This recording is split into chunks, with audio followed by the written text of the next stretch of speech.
What's going on, everybody? Welcome to Inside the Horseshoe. My name is Matt, and the Indianapolis Colts. Do they have the most underrated receiving group in the NFL? I'm going to give my thoughts on that as I go through some of the players we have in our receiving group right now. But before I do that and give my thoughts, if you're new, please click that subscribe button. It would help a lot if you did so. Also, click that bell icon so you're notified when a video goes up, as well as when we go live. We're going to be doing a lot of live streams on here leading up to the start of the season. So if you would please join us, I would greatly appreciate that. If you like this video, smack that like button and let me know in the comments below on your thoughts on these receivers. I would be very curious to know that. Now, I see a lot of people online, whether they're just regular sports fans or the media, people that work for ESPN and Fox and all this stuff, saying, You know what?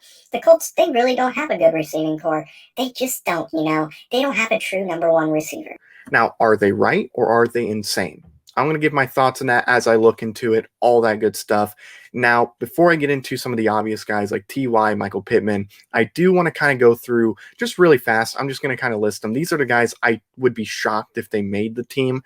I fully expect them to go into the practice squad, and even if they make the practice squad. And those guys are J.J. Nelson. You have Gary Jennings, Courtney Davis, Tyler Vaughn's one of the undrafted guys, although I do believe out of these guys I'm talking about right now, he has the best chance to make the team, but I don't think he makes it at all. And same with Tyreek Black, the receiver from Texas. I don't think any of them are going to make the team. At best, they'll be on the practice squad. Now we're going to go through. These are the guys I fully expect to make the team. If they don't make the team, it would be the biggest surprise, I think, of the season. And the first guy I want to talk about, he just re-signed this season. It's T.Y. Hilton. T.Y. Hilton, he did not start off the greatest.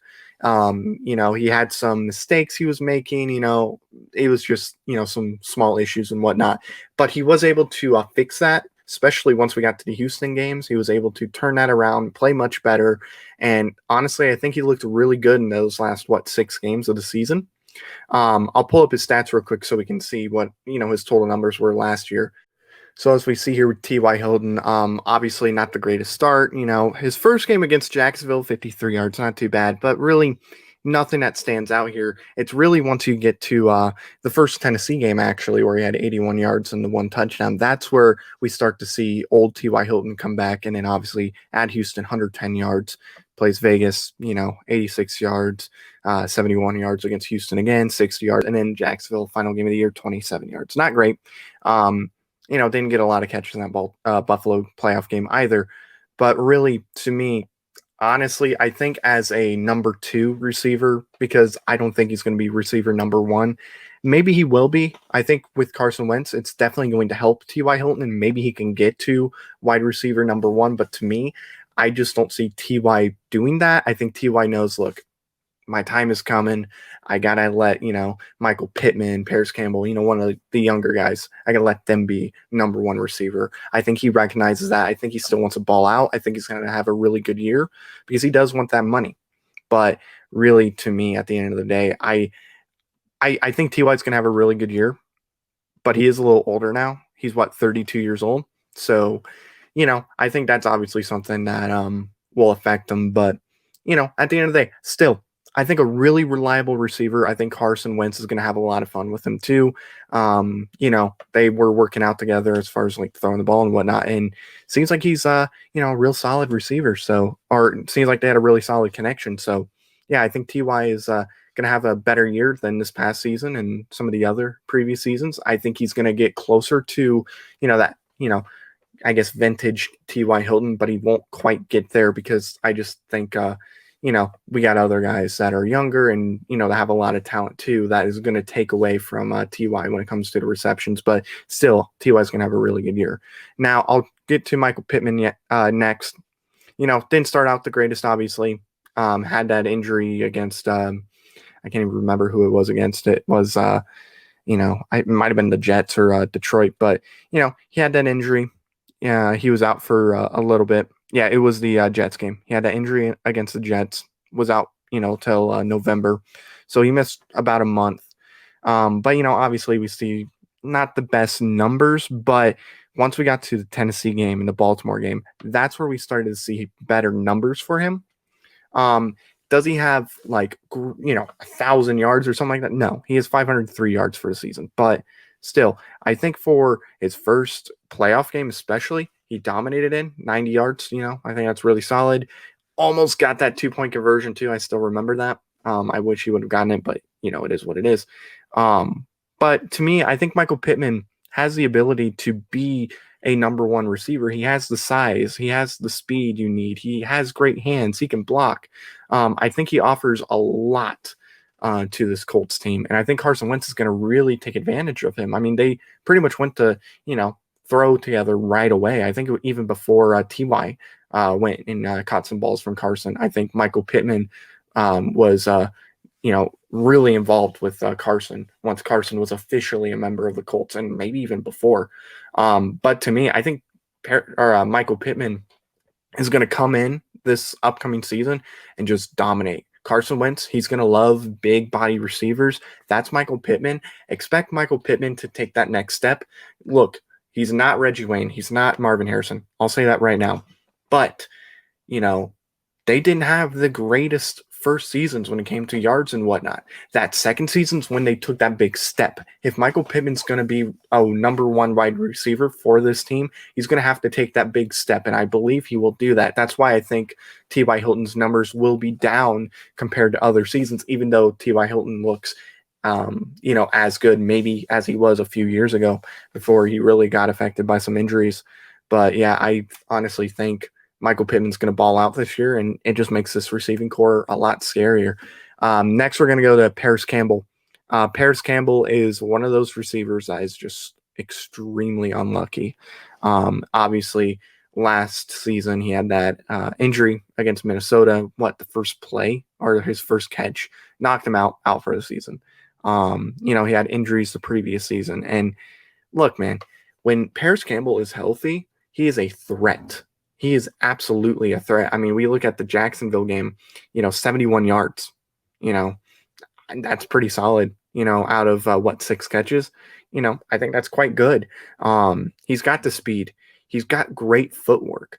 I think Carson Wentz is going to love playing with Paris Campbell too, because of just that speed that he offers that not a lot of receivers will give you. I mean, he's not the fastest receiver or even one of the fastest receivers, but still, with Paris Campbell, I think he's going to go out there and he's going to outrun a lot of these, defensive backs too. So that's why, honestly, watch out for Paris Campbell. I think Paris Campbell's going to have a big year, and it just makes this Colts receiving group a lot scarier.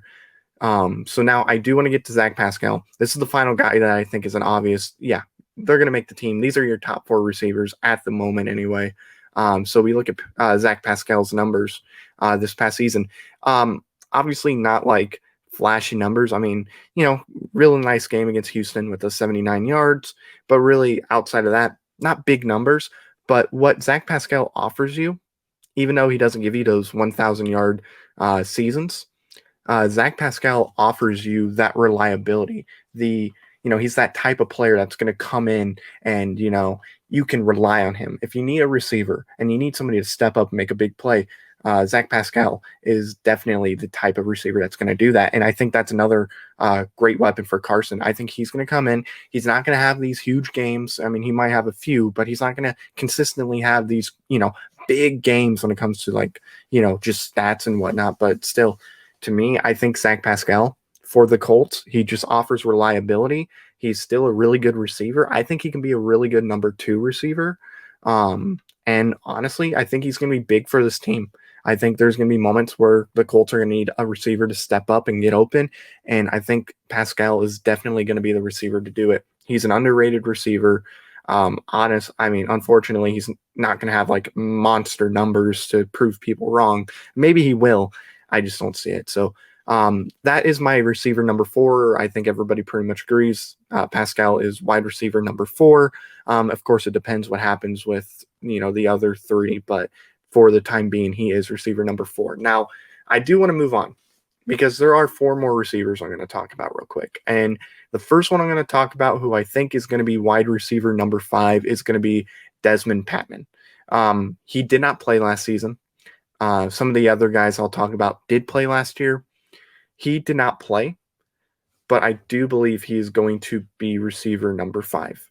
I think with Desmond Pittman, I think he's going to have a nice year for just where he's at in the position. I think he's going to have some nice catches. I think he's going to make some big plays. But yeah, I just don't think Desmond Pittman is going to be any higher than receiver number 5. I think he makes the team this year. I think he's going to play on the team this year. He's going to make some really good plays, I believe. I have faith in Desmond Pittman, but I also want to see what can he do. Is he what we believe he can be, or is he just not going to deliver in that front? But I think he's somebody to watch out for. Maybe a surprise this year too. Wide receiver number 6. There's 3 more receivers, but I do ultimately think our wide receiver number 6, and it's between DeMichael Harris, Michael Strawn, and Ashton Doolin. I think it's going to be DeMichael Harris. I think that's your receiver number 6. I think he's going to make the team. I liked what I saw from him. He has great speed. He might even be receiver number 5, but he has that great speed. He's one of the fastest players on this team. He's insane. He's that type of player that if you need like a big explosive play, he can deliver it for you, especially when you have some receivers, resting because, they've played quite a bit of snaps. You can throw the Michael Harris in there. He'll give you that explosive play. He had some pretty nice plays last year too. When he came in and played, I know a lot of people were not happy because he was wearing number 12, because Andrew Luck, that's his number. But honestly, to me, I think DeMichael Harris, it's fine. Let him have number 12 if he wants to have it, whatever. I think DeMichael Harris is going to, he'll come in from time to time. He'll make some nice catches, some nice plays. I don't really expect a whole lot from him this year, but, still, I think that's the case. Now, I do think we're going to have a 7th receiver, because with this team, you never know. There's going to be some injuries potentially. You need to have that 7th receiver. I think either one of these guys, if you put them on the practice squad, will be picked up by another team. And I know a lot of people are like, oh, maybe put the rookie on a practice squad because we haven't seen a whole lot from him in the, just the NFL in general. He, hasn't played a snap. Make him the practice squad player, yada, yada, yada. And I know Ashton Doolin is a, kickoff return type of player, but I'll be honest. I think out of these two, I think Michael Strawn makes the team. I think he's wide receiver number 7, but I think he has the potential to climb up because he just offers something that not a lot of receivers on this team or really in NFL in general offers you. I like what I see from him. He's a big body. He makes great catches, good speed. He just does more, I think, than Ashton Doolin. And with Ashton Doolin, yeah, he's a good, returner, but we have Nyheim Hines. We have Isaiah Rodgers. I think those are our return guys. You'll throw in Nyheim Hines for punt returns or, Isaiah Rodgers from time to time. And then you'll have maybe both of them on your kick returner. Or heck, maybe sign both of these guys, put them on the roster, and just make Ashton Doolin your kick returner. Maybe do that. But really, at the end of the day, if we're going to compare the two, even though Ashton Doolin does have NFL experience, to me, I think Michael Strawn will make the team. He will be receiver number 7 for right now, but I do think as we get deeper in the season, we're going to see him play more, and I think a lot of people are going to be really surprised by what he does, especially since he was a 7th-round draft pick. So I'm currently editing the video, and as I'm editing, I realize I didn't say if I think this is the most underrated receiving group in the NFL, and to me, I think they're definitely one of the most underrated receiving groups in the entire NFL. If not, they are the most underrated. Just look at the talent they have. But that is going to be it, ladies and gentlemen. Thank you very much for watching. Again, if you're new, please click that subscribe button. I would greatly appreciate it. The support you guys have shown has been amazing. So please, if you are new, click that subscribe button. We would love to have you here. Click that notification bell as well so you can get, notifications for videos going up like this one or live streams whenever we have live streams. If you like this video, smack that like button and let me know in the comments below on your thoughts on this, just on the receivers, on who I have making team, not making team. And let me know, who do you not think is going to make the team? So thank you very much for watching. I've been Matt, Bleed Blue, and we'll see you next time. Bye-bye.